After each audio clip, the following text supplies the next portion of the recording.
Hello and welcome to Real Talk with Tamara. As you come into the room, please hit the like button. Also, if you have not subscribed to the channel, please subscribe to the channel. Of course, y'all, we on the road today doing videos. So y'all know I'm sitting at home waiting for the young lady that's going to braid my hair to come to my house and braid my hair, thank God. So I got time today. Okay. Um, I wanted to talk about Mayor Jim Strickland. The mayor of Memphis, Tennessee, he gave a interview about the mass shooting. Now, many, Jim Strickland is a lawyer, okay? And he was a city council before he was a mayor. And a lot of people may blame him for the way a lot of things are in Memphis. Now, with him being a real estate lawyer, um, I get kind of suspicious about a lot of stuff. And before anybody said, well, yeah, he had lined it, did Dolph up. Dolph didn't have enough properties for, not in Memphis, for the mayor to line him up. Okay. I kind of find it suspicious that he allowed people from overseas to come in and buy all of these properties, because I know people with that conspiracy stuff. And I know they get mad at me, but I can't hardly take that, especially when I know what I know. Um, some things just don't even sound right. That's not it. Dolph has a lot of properties, but this is something bigger. They would not have lined Dolph up. Um, if anything, they would have been glad that he was buying properties so that their firm, their real estate attorneys could represent them, you know. So the larger the property is, the bigger their fee is. You know, the larger the amount of the property is. Did I say that right? Yeah. So you know, it's beneficial to them for the prices of the property, but I'm getting at to be high. Okay. So a lot of these foreigners have been, coming into Memphis and Shelby County, which is why I moved out of Memphis and Shelby County, and buying up all of the property. And he is the mayor. Now, a lot of people would say that the reason that the crime is out of control is he's one of the factors, because when he was on the city council, he seemed to have voted against anything as it relates to the police department. Voted for. Um, he voted for taking away their benefits. And we do know that when there are disgruntled law enforcement officers, they will not, you vote to take away a whole lot of their stuff, some of their benefits. Who's gonna get out there and fight crime and lose their lives, and their family members are not left with anything?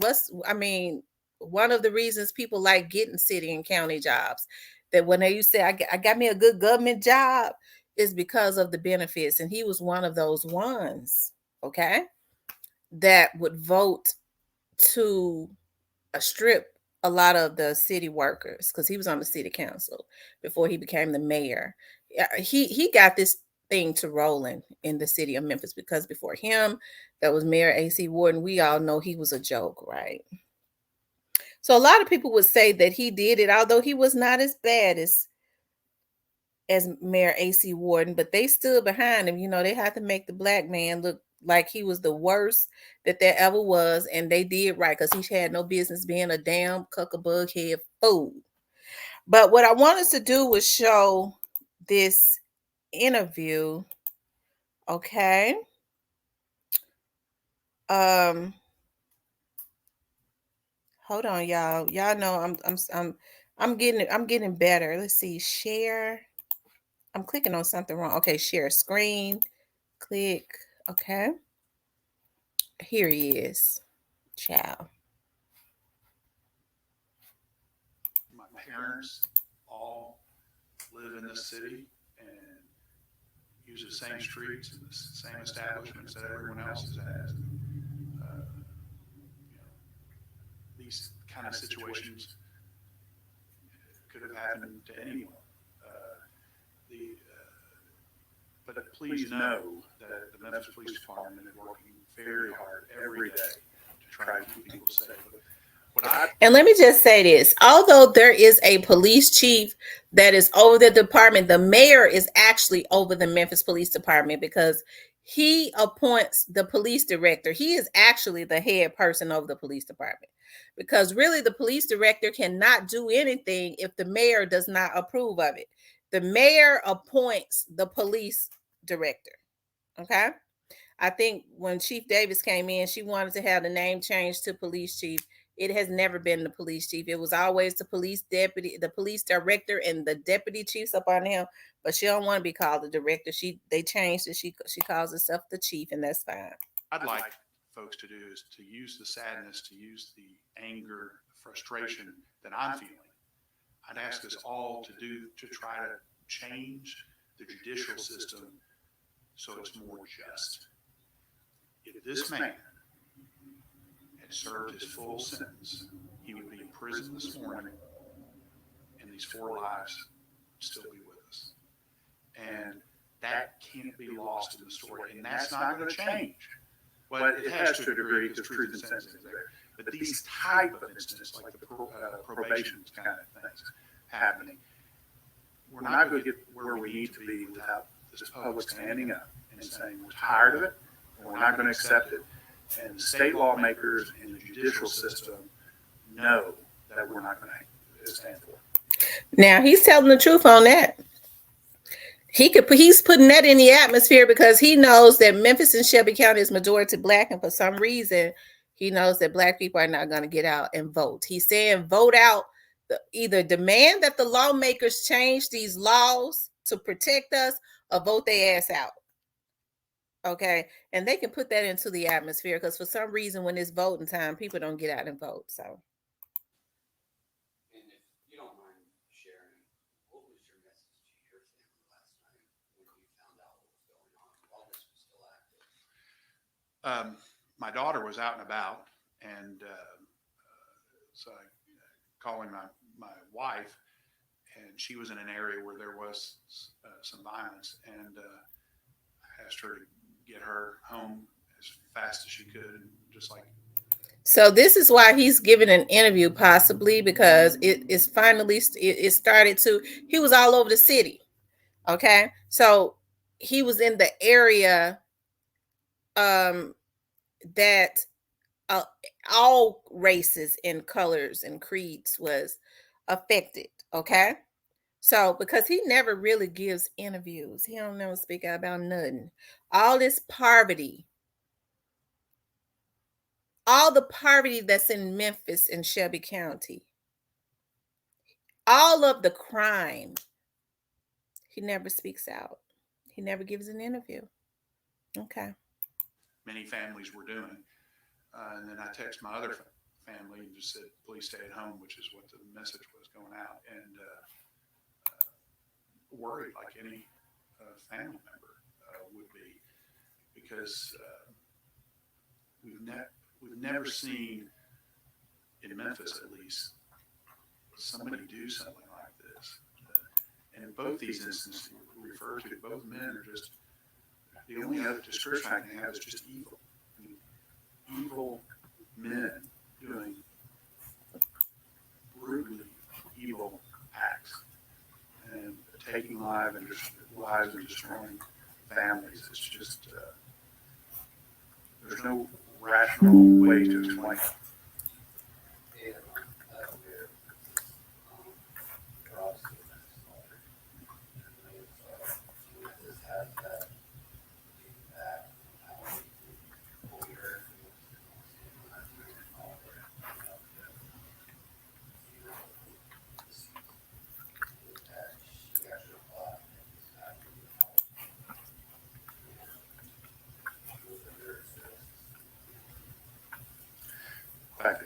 In fact, I was just reading on your station's website just now that she lived in West Memphis, and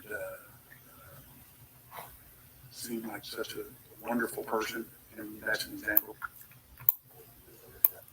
And I really do believe together we can fix this issue, and together we can endure through these extraordinarily hard times.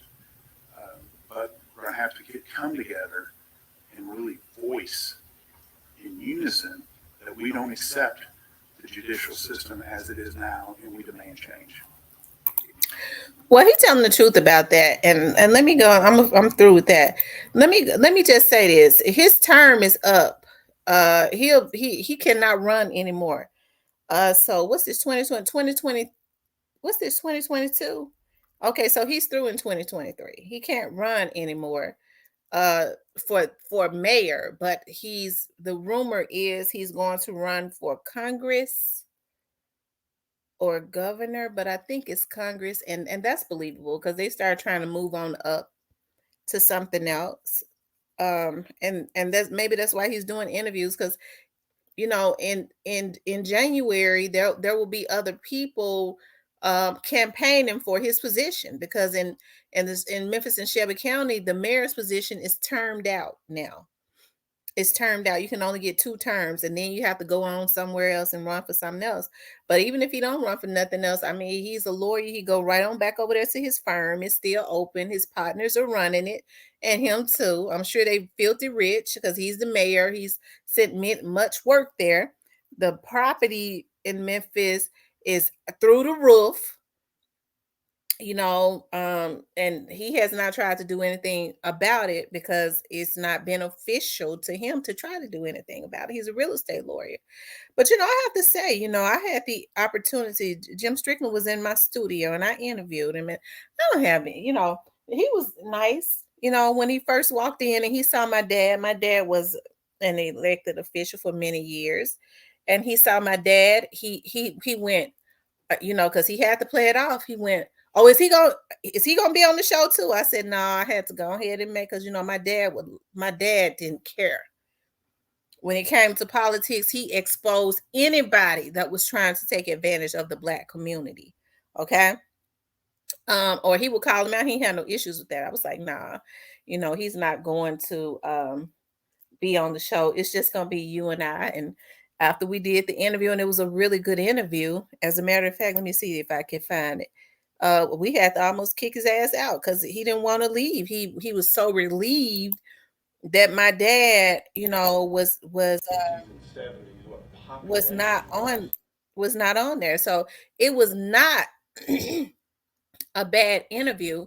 But I think the mayor, he has been there going on 8 years, and there has not been a resolution. He's barely done interviews. Okay. He's barely done them. And the only time that he has really come out and said anything is when it was election season. Okay. And we know that all politicians do that, but that's absolutely unacceptable. Okay. Hold on, y'all. It's something about my phone starts to ringing whenever I'm on here. It's absolutely unacceptable. Okay. And we have to stop allowing politicians to play the Black community. As Minister Farrakhan says, if they're not going to do what they're supposed to do, you have to put your vote in your back pocket. And I have to say, I with Jim Strickland, he was, we laughed. He was relieved that my dad was not on there. And I think I did a really good job of asking him good questions. He came on over there to the studio, and he was personable. And one thing that I've always had to be careful about, because my dad was not able to be tamed and he could not be bought out. Okay. People would offer me, because I was in business, people like them, contracts. They would make that available to me, because one way they felt that they would be able to, or try to control my dad, was through his daughter. If we give his daughter something, then he won't talk about this. So I've turned down a whole lot of stuff. That's the reason why I always say I'm a fighter. I mean, the only thing you do is make me come up against you more when you violate me. Okay. Because I've always took the long walk. I've always gotten to my destination. I've never lacked for anything really, but I've always had to go the long way Okay, even though I be right in the midst of a lot of stuff, because I'm not willing to compromise anything. Okay. That, if nothing else, that's a promise that I made to my dad, that I would not compromise myself or anything. I know it's a thankless job. I saw my dad do it. It's extremely thankless. You can give people and help people for almost over 30 years. And the moment that you don't do one thing, they'll turn on you. It's a thankless job when you are a public servant. Okay. I saw it. I saw my dad do it for over 30 years. Okay. But I think within the city of Memphis, the city of Memphis is going to have to stop, okay, voting based on race and name recognition. Okay. I don't mean no harm, but Jim Strickland did not do a good job on the city council. He was one of the ones that worked with those white power brokers. That's the rich people. Okay, that he answers to, that donates to his campaigns, that he have to do favors for. Okay, to help to put this city in the position, or put the city of Memphis, because I'm not in Memphis anymore. I'm on the outskirts. I'm in Mississippi. In the position that it is in, and it hurt me because I did not want to buy a house on the outside of Memphis, because I love Memphis. Born and raised in Memphis. I mean, where I live at is basically almost near Memphis. It's about 15 minutes away, but it's not Memphis. I've always worked in Memphis, so I want to put my tax dollars. I want to buy a house in Memphis, but unfortunately, the people that Jim Strickland answers to, understands, and then he's a lawyer that crime pays. These judges, the judge is going to get paid anyways, but these judges can work with the private prisons. These lawyers making money out the damn frame. And I have to say, I've benefited from that, and still do, because these lawyers hire me for investigative work. Okay. But it is still my community. Hell, I had one to call me this morning when I was on live talking about mystical. Okay. But this is still my community. And I don't like it that Black people are so caught up in trying to hurt each other, that all a person has to do, they can be Republicans, hell, don't vote based on party. Because Black, well, he was a Democrat. Yeah, but he a crook. He's a crook. He done blacked his wife eye. He done drug his kids. He ain't no good. He steals. Yeah, but he a Democrat. I had got to vote for him. Y'all, our people got to be educated. And because of that, we've put the wrong people in office. And that's how people like this Ezekiel guy, who should, like Jim Strickland said, he should have been locked up. He never should have been out. He was already crazy. And these 4 people that he killed would be alive. Okay. They would be alive. Okay. But I just wanted to get on here, and he came from away from up under his rock. And I be hating to talk bad about Jim Strickland, because Jim Strickland came over there and he did an interview, and I didn't think he was gonna come over there in the hood. Because where my office is predominantly Black, although it's a lot of security in there. We have security in the building. And he came through there, and it wasn't even election season, but he came on through. And like I said, after he got comfortable, once he realized that my dad was not there, we wasn't not going to ambush him or anything. I was very nice to him. Hell, I had to almost ask him to leave, because he sat there 2 more hours, okay, after we stopped filming. And he's one of those ones that he has ideas for a lot of programs. But I'm gonna tell you what's going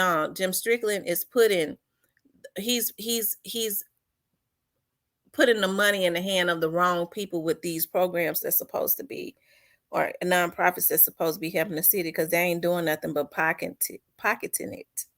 Okay, that's all they doing.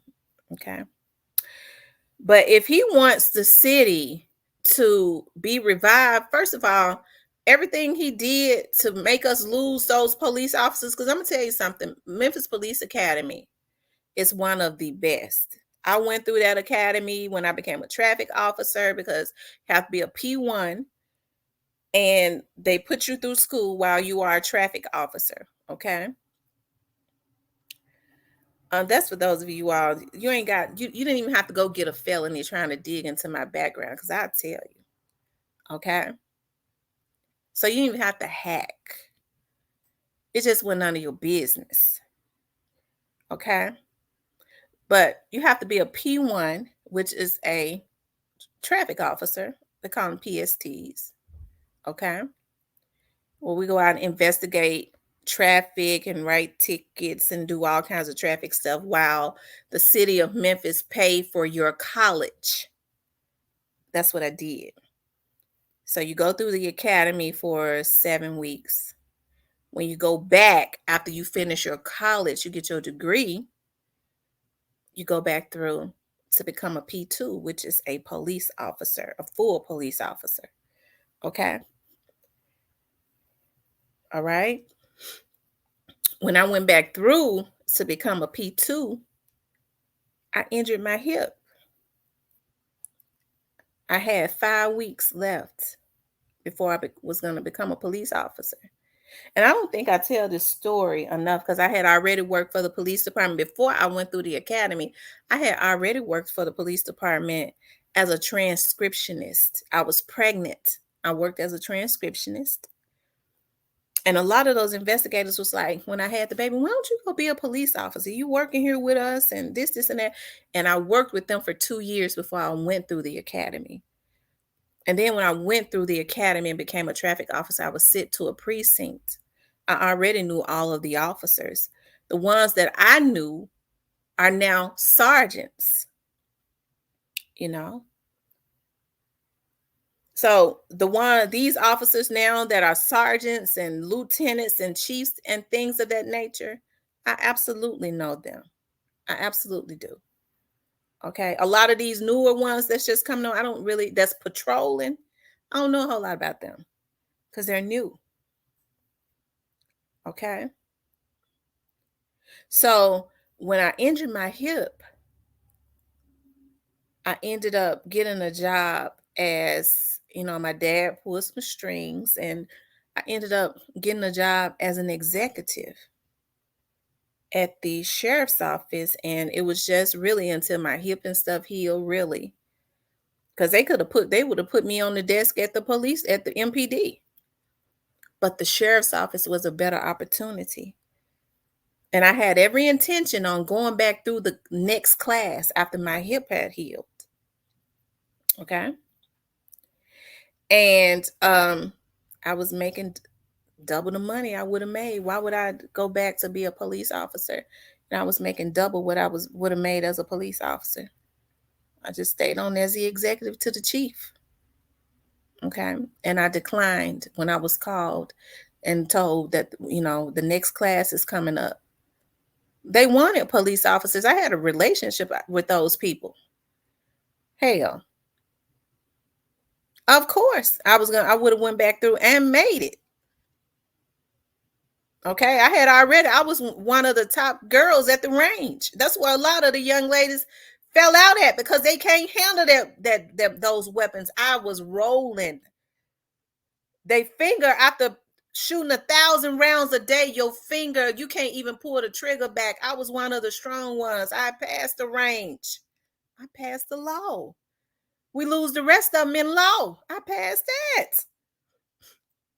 It's just that we was doing the P2, the PT, going over that wall. I landed wrong and injured my hip. Okay. You couldn't miss for 2 days. I had to miss more than 2. My hip was messed up. Okay. Because you have to get your hours. So when you want to dig in my background, that felony, them niggas get ready to get, they didn't even have to get it. I could have told him. Okay? Because you don't violate me and get away with it. Okay? I know they think they did, but they didn't. It just hadn't manifested yet. But it's a shame, y'all, what is going on in Memphis and what is in the atmosphere. There's a demonic spirit in the atmosphere. Okay? A demonic spirit.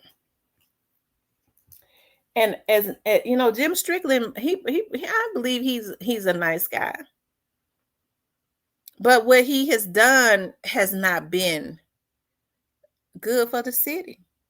You know, the city of Memphis, it just hasn't. They put him there to do a job, and that's what he did. Okay, and that's to put the city in decline. You know. But anyways, you guys, I want you guys to like, share, and subscribe. Okay. I want you guys to like, share, and subscribe. Talk with you guys later.